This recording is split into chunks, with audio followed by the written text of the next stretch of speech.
um, other than that, today, coming back to the Ask Me Anything session today, for which we have some very exciting entrepreneurs. We have Shradha Sharma of Your Story, who's going to be joining us shortly. We have Subramanya from Fisdom, and we have Srinath from Zetwork. By the way, Zetwork has also very kindly sponsored us for VentuRISE. And, it's great, like I've been mentioning, to have sponsors who are nurturing and, nurturing creativity and innovation in the ecosystem. So it's wonderful to have people who are supporting this initiative as well. To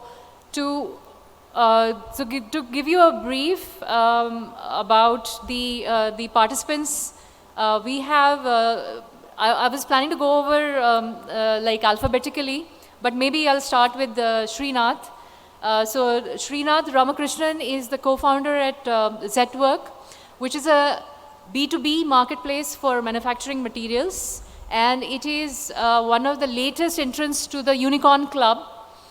So Srinath has also worked as a business head before Zetwork at Blackbuck. He has also been a co-founder and fulfillment head at Off Business. Also in the past has been a manager with ITC. So, he's handled multiple roles. He's also a fellow at Engineers for Social Impact and holds a bachelor's degree in engineering from IIT Madras. Then we have Subramanya, who is the co-founder at Fisdom, and he's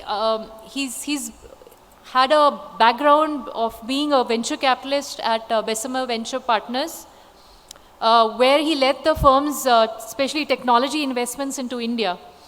And he has also served on the boards of Snapdeal, Bharat Matrimony, and Taxi for Sure, Nephro Plus, and many others. So he is an MBA from IIM Ahmedabad, and also he's an engineering graduate from Mysuru University.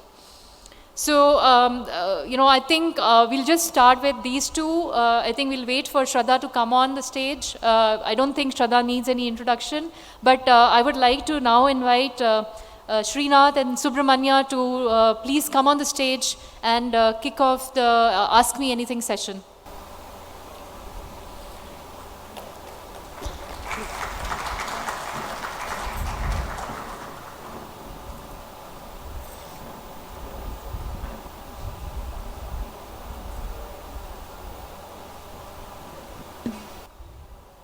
Hi everyone.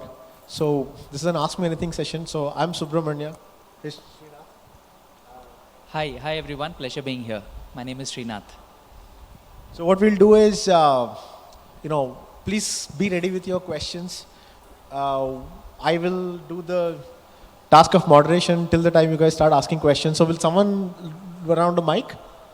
Yes. Okay, cool. So I think in the meantime, I will just start, Srinath. Maybe. So I actually had several questions for both of you. Sure, please go ahead. So I think, I was thinking of asking Srinath from the audience I think Zetwork has been the fastest growing startups in the recent months. I think I was reading somewhere that you've had 6x growth. So I think you just wanted to understand, as a startup founder myself, like what are the things that you feel contribute to this amazing growth that maybe enterprises are not seeing, maybe startups are seeing. So what do you think leads to this kind of a growth? Okay.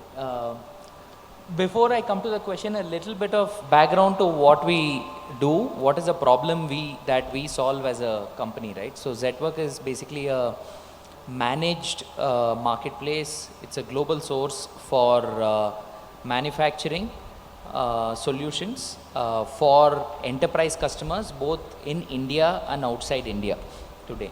And a lot of people outsource manufacturing to SMEs, And the pain involved in this process is around discovery, reliability around fulfillment, right?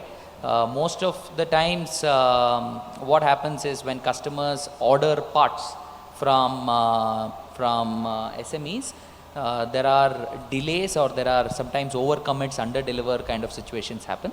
So when we are ordering a biryani on Swiggy or Zomato, which is a 200-300 rupees order, and the fulfillment timeline is about 20 minutes or 30 minutes, there is so much of technology and there is so much of beauty in terms of customer experience, right? And that is what we aspire to give, right? To enterprise customers who are ordering parts worth crores and crores of rupees, and the lead times here are not 30 minutes or 40 minutes, right? The lead times here are sometimes weeks, sometimes months. And so how do we create a supply chain which is world class? And what does world class mean? Which is transparent, visible and traceable, right? So that is why technology, that is exactly the tech problem that we solve as an organization. So yes, last year was a pretty phenomenal year for us. We delivered 6x growth. We closed last year with about 5,700 crores of revenues. But it was not definitely an overnight success, right? So conscious diversification right from 2018 in terms of see, we operate in manufacturing, at least we operate in like fairly traditional industries. We are in the capital goods space. We serve clients in oil and gas, transmission distribution, renewables, railways kind of spaces, and each of the sectors have sectoral cyclicalities and sectoral seasonalities. So we realized very early on in our journey that it is important for us to be fairly diversified. Second thing was, so some of the things that delivered stupendous growth for us last year were the foundations were built in 2019, right? The second important lever is obsession towards customer happiness or customer experience, right? So, and it is pretty tough operating in a manufacturing supply chain where the commodity, the raw material prices go through the roof. There are a lot of fluctuations there. Logistics, inventory management, capacity challenges with our own Indian suppliers. If you look at the capacity utilization graph, Q1 and Q2, first 2 quarters, they have available capacities, but Q3 and Q4, we also struggle to find capacities to execute orders. So how do you create a fulfillment system which factors in these variabilities that exist in the ecosystem that you are operating in and provide a reliable experience? And we were very, very clear right from day zero, right? That we found that it's pretty funny when I say, if in our industry, if you commit what you deliver, and if you deliver what you commit, that is a strong value proposition. 85% of our monthly orders are from repeat customers today. And when you're creating a growth engine and where the cohorts are breaking, right? When the repeats are not looking good, then you cannot construct a growth compounding engine, right? And so we realized early on that if we get the customer experience and if we get the reliability right, we will get repeat orders. So repeat orders combined with conscious diversification. Of course, oil and gas for us last year was dead, but this year oil and gas is, you see what's happening to the oil prices. This year oil and gas is we're seeing a sudden influx of orders there. So, and hence being in multiple places in terms of categories, obsession around customer service, which the trust, the hope that we had, which paid off last year was we got mega orders from customers in terms of repeat, right? So, and in our industry, customer always starts small. We first receive a $10,000 order, then the customer places a $20,000 order, then the customer places a $100,000 order. This repeat and this growth in order pipeline happens only when your customer is happy with you. So some of the things that we got right over our 4-year journey, which resulted in one good year, right? So they say behind one good year, there are several years in the making. So that's what happened with us.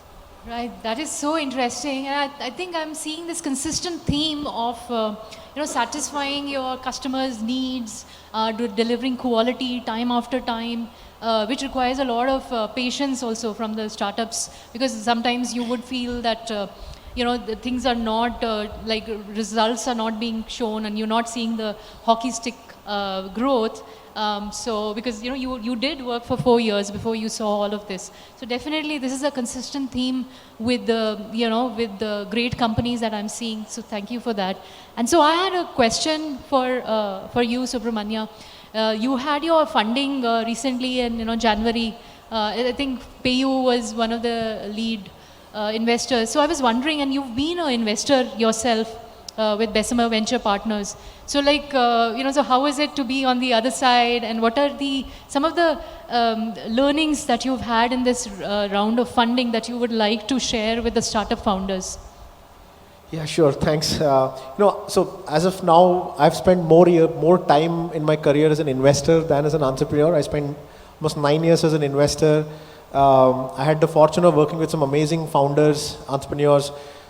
Frankly, which is what inspired me to become an entrepreneur. So, Shradha, welcome.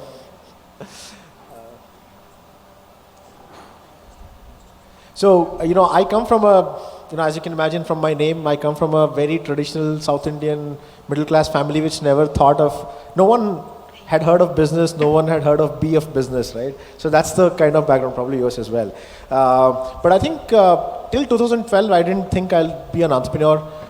Till I started running into some amazing founders, amazing entrepreneurs. I think that's what inspired me. In 2015, I quit. And by then we had seen the role of technology, what it can do. So I was personally witness to commerce, transportation, food, online classifieds and all of that. So clearly the next frontier of technology adoption was going to be in financial services. And hence the reason, hey, listen, look, and financial services, one of the largest markets.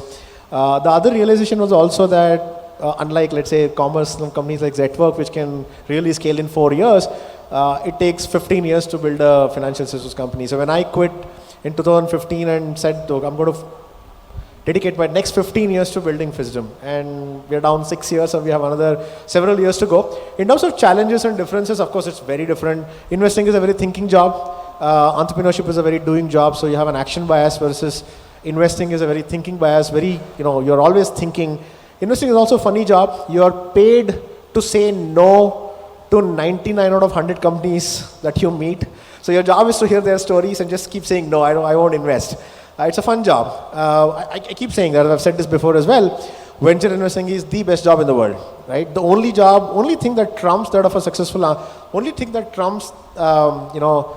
job of VC is that of a successful entrepreneur, and I decided to make that shift. One big realization, I think I realized the emotional amplitude of founders is very high, which VCs don't go through. There are, particularly in the first couple of years, you would have realized, Shradha, you've seen it for 12 years. There are more bad days than good days in the first year, right? There are more bad weeks than good weeks. There are more bad months than good months in the first few years. So how do you cope up with some of those things? That's pretty hard. Also, I think entrepreneurship is just incredibly harder than what you see from outside. So now, Srinath is sitting here, is talking about all the work that they've done. I can tell you, the amount of hard work that's gone behind the scenes is just invisible. It's incredibly more hard work than you could ever imagine. So those are some of the things that I can talk about, differences between investing and entrepreneurship. Thank you so much. And I think, now we'll continue with the Ask Me Anything. Please, in the audience, I request you to go ahead with any of the questions. So can the mic be given? Yeah. You have the mic. Please start off. I think he will start. Hi, good morning. My name is Kaushik. I'm the founder of a health tech venture. I would just like to understand from each of you, what are the top 3 learnings/mistakes that you had made, which in hindsight you would say, oh my God, I shouldn't have made that out. I mean, I'd just like to understand from I request Shradha, because Shradha has seen not just her own company, pretty much every other company in India. You know, so I'll tell you 3 mistakes I made and 3 mistakes I've seen in the ecosystem entrepreneurs make over the years, last 14 years, tracking the space and looking at all the big entrepreneurs. One is the mistake, I would not say mistake, but one thing that I didn't know, that it takes a long time. It takes forever. It's 14 years. I thought everything will happen fast because I'm working at such a speed. One. Second thing is, very early on, I didn't invest enough time in hiring leaders. So I did it later part of my journey. I should have done it much earlier because, you know, when you start up, you think everything you will do and everything you can do, but you realize with time everything you just can't do. And increasingly you realize you're not the best person to do most things. So that was the second thing. And third thing is that, you know, for me, what worked and what didn't is I bootstrapped for 7 years before raising capital. And somewhere that has held true for a company like your story because we have stayed profitable and grown.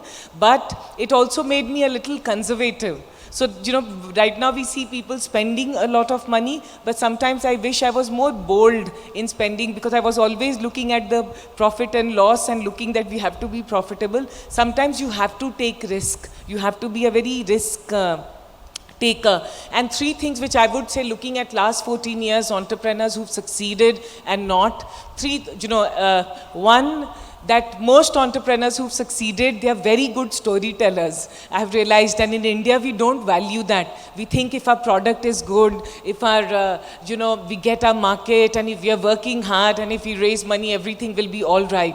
But some of the most extraordinary entrepreneurs, successful ones, are ones who actually invest in telling their stories. And they invest in building their market, as in building their audience, building their community. They do that. And the third is, I've seen some of the most remarkable entrepreneurs also, they're very adapting.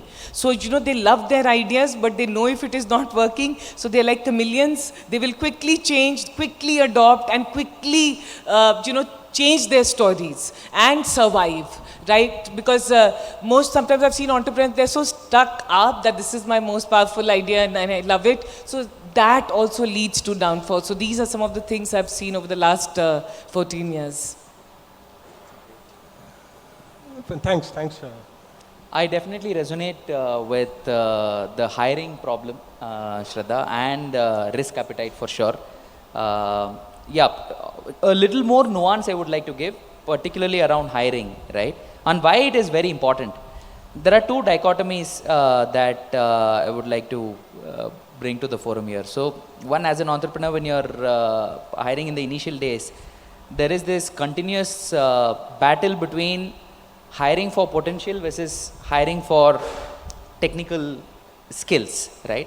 At least we are into manufacturing, and there are multiple roles like quality assurance, quality control, supply chain management, etc., which in the initial years we were often confused on what archetype of a person we should. But after 4 years, I realized hiring for potential is always a right answer.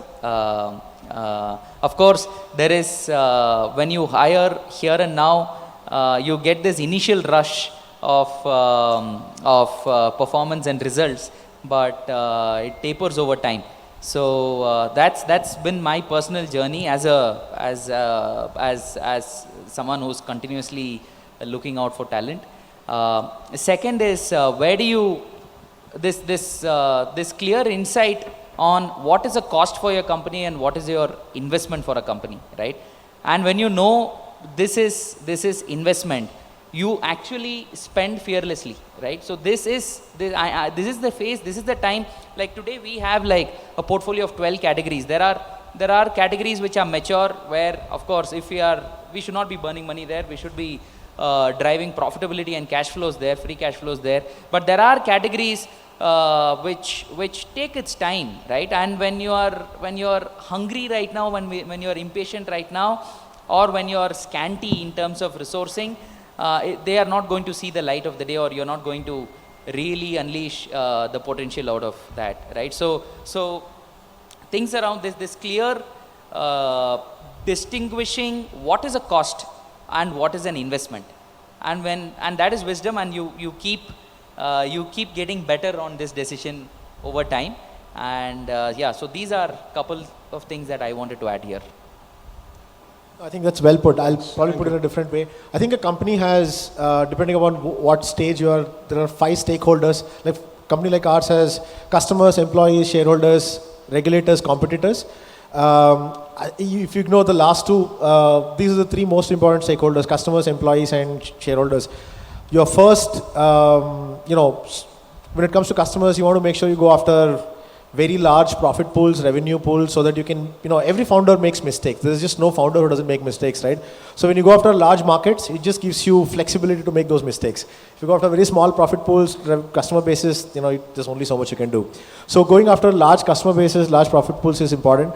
First 10 recruits, absolutely crucial. Whom you hire as your first 10 employees will determine the culture of your company, and then who are your first 1 or 2 institutional shareholders will determine the, let's put it this way, has a huge bearing on the outcome of your company. Okay, thank you. Hello, this is Suresh. I think all 3 of you have clearly articulated the practical challenges that are being faced by the entrepreneurs stroke innovators. One of my questions for you is, I know when you get started up, you got to play multiple roles. You are a financier, you are an innovator, you are a sales guy, you are a production guy, you are a manufacturing guy, you are a supply guy. You tend to play multiple roles, right? And that's where Mr. Srinath, you mentioned that you need to use your wisdom to put your strengths, to put your heart and soul to see which one of those levers you want to leverage it. My question to all of you is basically based on your experiences. There are 3 stakeholders, right? Employees, employers, as it yourself, and the stakeholders. Of all these 3, at times, it's very difficult to say, for example, Shradha, you mentioned about risk appetite, right? If you're an investor, you can take a call and then go on, okay, I want to invest this because the next 2 years, this is the product that I want to launch. But whereas on the other side with the employees, you may or may not be able to satisfy them by giving extra bonuses, and that is also a burning issue, right? So these guys, if you don't keep them, they won't be available for you in your risk enterprising going forward as well. So what's your guidance, what's your advice to keep all these 3 stakeholders? How did you manage it, and what's your guidance for all of us perhaps? Thank you, Shradha, Srinath, and Subramanya.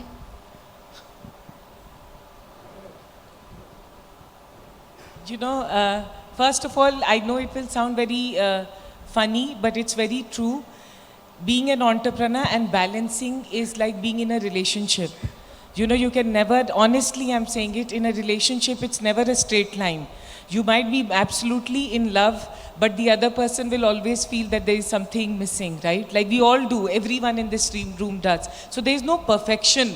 First of all. Second is what I have realized, what works best is complete transparency, complete clarity, and being very, very honest.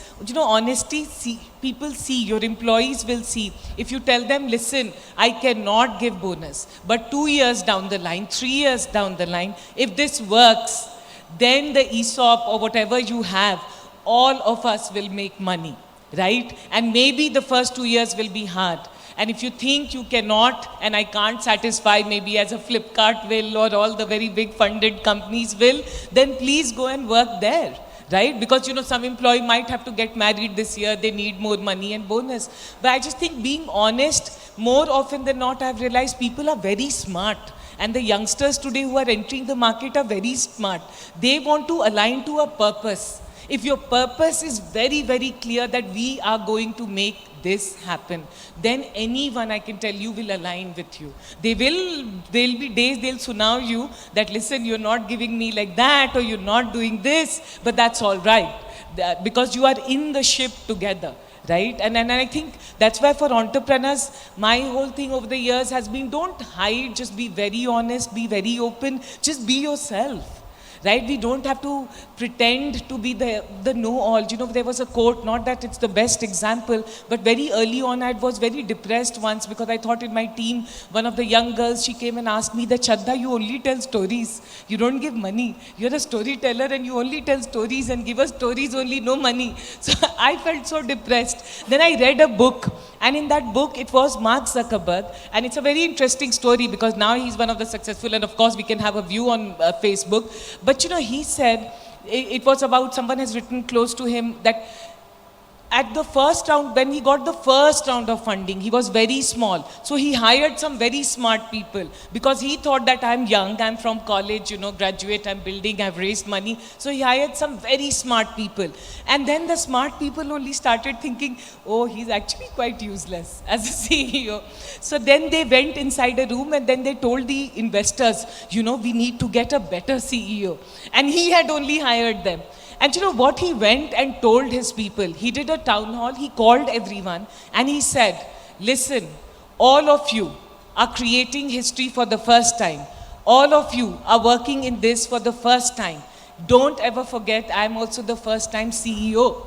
So I am also doing this for the first time. So we will do this together, right? And then everyone suddenly, that team rallied with him. So I don't think there is a perfection, but I just think constantly telling and opening your heart, and especially I will tell with men, because for men it's far difficult, because they want to be always in control, problem solvers, and you enter a room and you want to solve this, but just wear your heart and say, listen, we are in it together, and I think more often than not people will follow and stick with you. All your stakeholders will rally with you.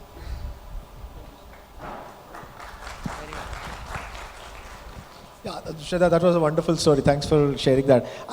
So I think combination of purpose and safety in most of the times takes care of the employees' issues.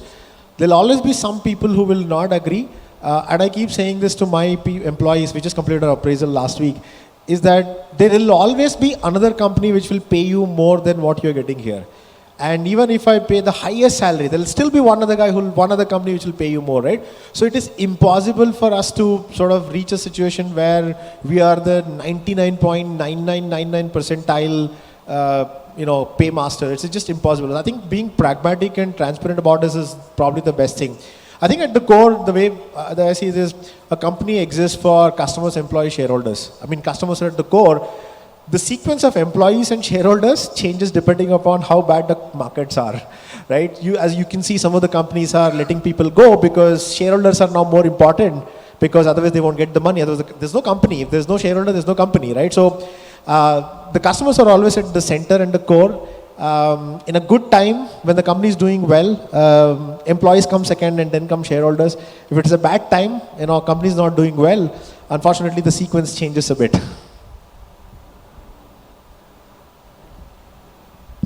Hi, my name is Dharmit Rai and we are building a hyperlocal super app called CityX. Now, on the other hand, we have big companies, right, like Tata's, Reliance, and even Elon Musk building super apps. So my question is, what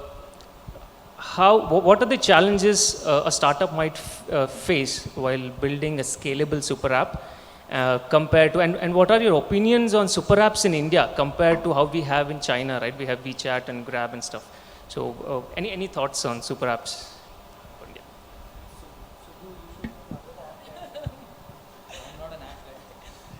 See, everyone has an opinion, so I'll give you my opinion, right? One is that recently I heard, and I hope I'm not getting recorded, that Tata super app is also not doing very well. India is very difficult market and we compare everything to China, which is actually misfortunate because we shouldn't compare to China. Some very big investor was telling me recently, why did super apps work in China? Can anyone tell me why did super apps work in China? Tell me quickly. Absolutely. The government there is very controlling. So they didn't want hundreds of apps. Then how can they control the users? What are they typing? What are they saying? So the government went behind the app, super app players and supported them fully, from capital to every possible support that they got. So it was very easy to scale super apps in China. But in India, it is going to, there is, of course I leave that to Subbu because he has, I've met him in his investor avatar also and he should have a view. But I think It is going to be a journey and we will have to discover, but it is hard. Now you as an entrepreneur could say that this is very, very challenging because it is very hard, right? And I would like to prove or do something in this, but what initially Tata Super App is showing that, and that's from their internal, this thing is that it is not getting the traction, and with all the investments and everything that they did. But having said that, I always believe in David versus Goliath. So while they will be Goliaths, David has a better chance. So all the very best, but there is no clear verdict. And I think comparison to China would not be fair to us and to you as an entrepreneur. Thanks. I'll just add, I think, look, US is one extreme where people just go deep and just do one thing, and in China it's other extreme, everybody does everything, at least some guys do everything. My sense is India will be somewhere in between. What I mean by that is, I think contextual super app, I think makes sense. But if on the same app you're trying to sell groceries and air tickets, I just don't think that's going to work in India. You can look at our own past, while past may not always be the pointer to the future. Like when Ola was doing really well as in the transportation business, they tried to do food. People just couldn't recognize or associate in their mind that Ola, which is seen as a transportation company, now delivers food, and that whole mental linkage just didn't work for people, right? So if it is a contextual sort of an expansion, I think it will make sense. For example, if you're in the same financial services business, if you're a stockbroking company, you start an AMC, yeah, so it's a natural extension. If as a stockbroking business, if I tomorrow start even within financial services, if I start an insurance business, people will not associate the same extension, right? So I think in a narrow context, super apps will work. But in a very, very broad context, I find it very difficult to survive in India. So that's why I said, again, as Shradha said, everyone's got an opinion. This is mine. Thank you so much. Hello. Yeah, I'm Poya from Luzira Private Limited myself. Manufacturing industry in India is one of those sectors where backing an investor is really hard. So me being from a defense industry, defense product development started myself. Even though you have a solid business plan and you have a good financial projection, how do you build trust for those investors in these niche sectors? It is a pretty hot space right now, what you are into. What is spoken about is everything else. Consumer internet and all of that is obviously celebrated more in our country, but what you're doing, if you have a real product for something that is in alignment with the big indigenization dreams that our country has, you're going to win. You need to strategize on fundraising. There are investors. You need to go about, you can't go to the consumer internet investors for money here, right? So you need to strategize here. There is capital available for these kind of expansions. Renewables again is pretty hot right now. A&D in the context of indigenization, in the context of offsets, right? Both are very, very viable. They are required for the nation. I really wish you pursue and succeed in your product. Hi sir, my question is to Srinath sir, and would definitely love Shradha ma'am and Subbu sir's opinion as well. So this is a burning question among most of the startups. So you have diversified portfolios, right, that you're catering to. So, and this is again something that investors do tell us, that focus on one thing, not on many things. Do you ever felt that was a challenge to you? Or what sort of, in a startup, do you feel that you have the liberty to work on multiple things and not just stick on to one? Yes, this is a challenge every day, man. This is a challenge every day, every month, every quarter. Unfortunately, because we are in pretty traditional sectors, right? And every sector has cyclicalities and seasonalities. I was just talking about a while back on how the oil and gas industry was muted last year and it's come live right now. Renewables is on steroids.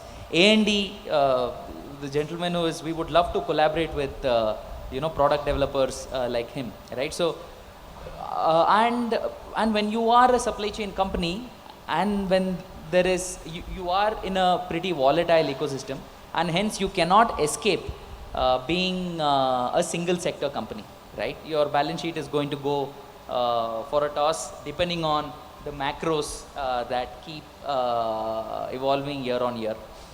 But how do you avoid bandwidth going into too many directions? We have done several mistakes in the, I mean, I can write editorials on the mistakes that we have done in terms of expansion. These are the mistakes that entrepreneurs commit when you're in a bull cycle. You know, everything looks like a pot of gold to you. And like I'll talk about a couple of mistakes and our own learnings from them as an organization. The learning is pretty simple.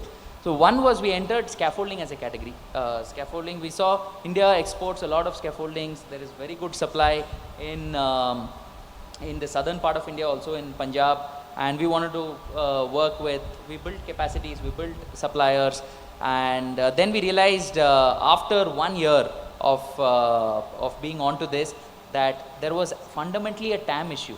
It was not a large enough market. Second, it was already a fairly consolidated market, and we didn't want to. And in there, if you need to win, you need to follow years of deep discounting strategy, which we were not. We would never do deep discounting for market share as that was the DNA that we had as a company.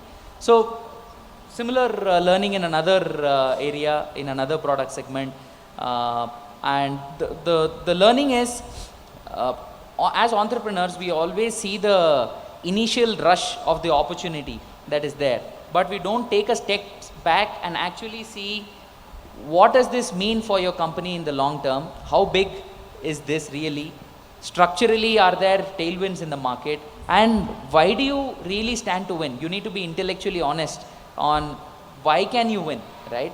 And if the answer is no, I have a lot of capital, I can recruit talent and I can win. No, that is a very flaky answer, and we have failed whenever we have fooled ourselves in believing on flaky answers. Hi, I'm good afternoon to all three of you. My questions to all three of you. My name is Kristen, and I'm a co-founder of an agri-tech startup called Mandi Boys. We started in April, and the question is this, right? So it's just been about 7 months or so.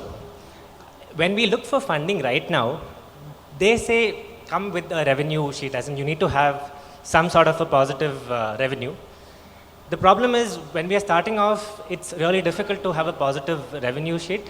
And at the same time, for us to grow, like for us to actually have people on the ground, we do need that initial funding. So we are stuck in this catch-22 situation where we don't have funding, but we need it for, to grow, to expand. So how do we resolve this sort of a situation where we want funding, but we can't get it to expand?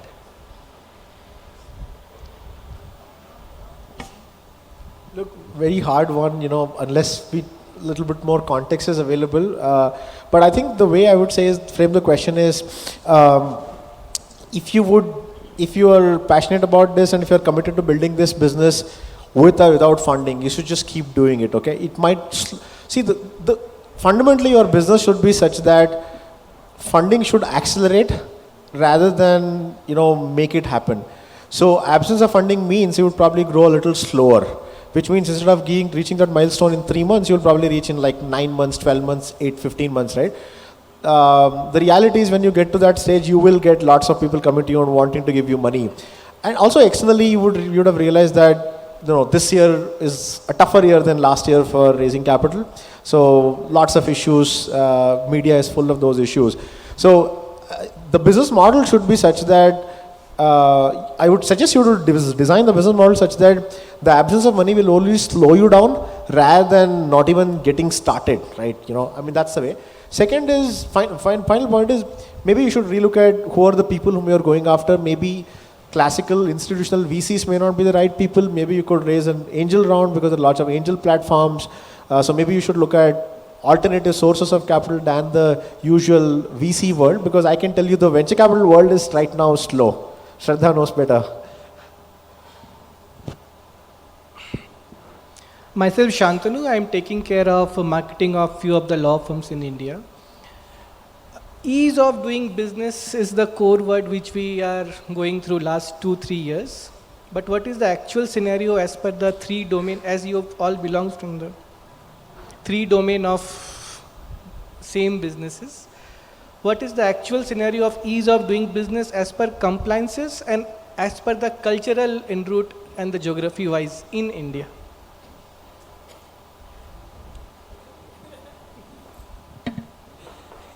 You know, you're asking this question very smilingly, so I'll also give the answer very smilingly and say that, you know, and as entrepreneurs and to everyone in the room, one of the things being an Indian we realize is that we have to look at things very positively. Then only we can survive, and then only ease will happen in our lives, and then only we will grow. One thing that we can't discount as a country is that the digital infrastructure that has been created with the UPI, with the ONDCs, with the different Hazard platforms, today we are living in a very different India than what we were living 10 years back. Right? And that's why the opportunities that we have is so much for everyone to create a Hungry Boy or super app or whatever. And then that, I think, is the biggest advantage that I'm seeing, because we always in India used to talk about, oh, we have 1.3 billion people. But where were these people? Now, at least now we have like 500 million people online, 836 million people with, you know, phone. And then today, what you can do and what young people can do, I don't think so that opportunity was there. Today, you know, increasingly you see so many youngsters taking up opportunities, and I think that to me is a signal of ease of doing business. Compliances and legal and all that, I think you lawyers and everyone exist to create very much unease. And I think if that unease will remain, that's why lawyers will remain and compliances and CAs and all of them will remain, so that founders rely on that. But I just think overall, I am very, very bullish that last 12-14 years were the building blocks of India. Now we will actually see next 10 years is India's year.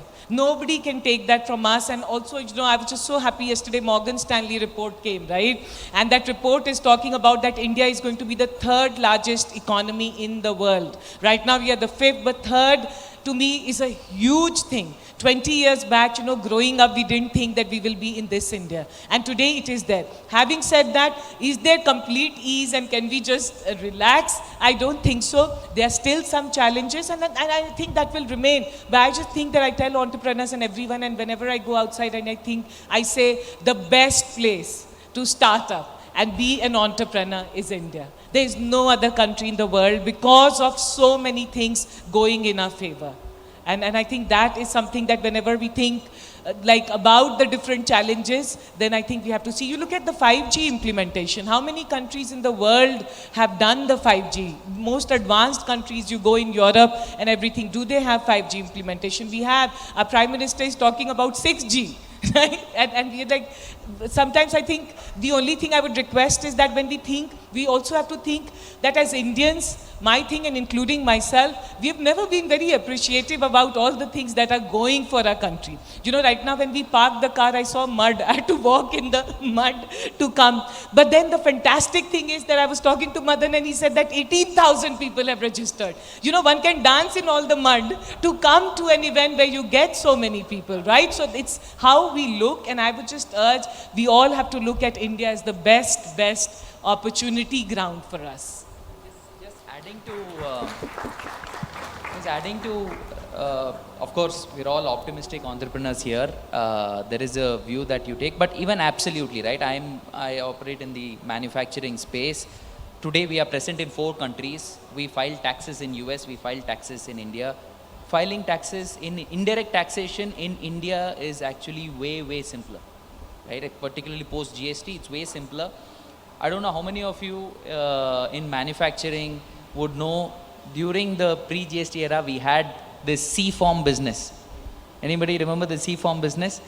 Where you would, you know, there is 2%, it's a consumption tax, you would wait for the C-form. US still follows C-form. But there's another word for it, right? And other addition is seats. And incorporating a company takes 2 days today, right? And GST, application for GST, we have 25 registrations, any category licenses, right? Today we have multiple category specific licenses. It doesn't take a lot of time. Of course there is procedure. Similar procedures exist in other, because we are applying for the same licenses in other countries also.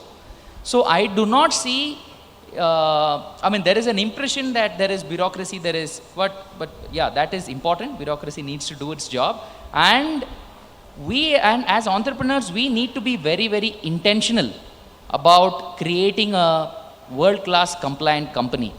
Sometimes what happens in early stage startups is they do not invest in, we do not have the right compliance, we do not have the, out of the so many areas of investing, this area takes a backseat, because of which I've seen entrepreneurs complain about the system. No, they follow their process. You need to have bandwidth inside and not complain about the process, because that process cannot be simplified further.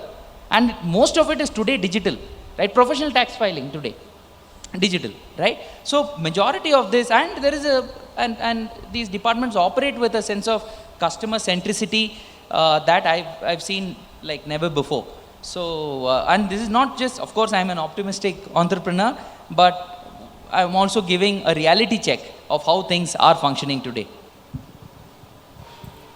So we've reached the time limit, and I can only request maybe Subramanya to share his, maybe if you have some thoughts on this, please do share. No, I think it was been very well put. I'll probably say one sentence. I think I run a startup, like both of them and many of you here. The reality is there are 5 things working well, 10 things broken. That's the thing with compliance as well. There are 5 things doing really well, the things that they spoke, 5 things that could get better, and everyone's working towards that direction. So it'll only get better from here. Thank you so much. That was such a, a wonderful discussion full of insights, and which is why I love hearing, fellow entrepreneurs. So thank you so much, Shradha, Srinath and Subramanya, for giving us your valuable advice and time today. And now I would like to invite Madan Padki, the President, IIM Bangalore, to come and give away the mementos to our guests.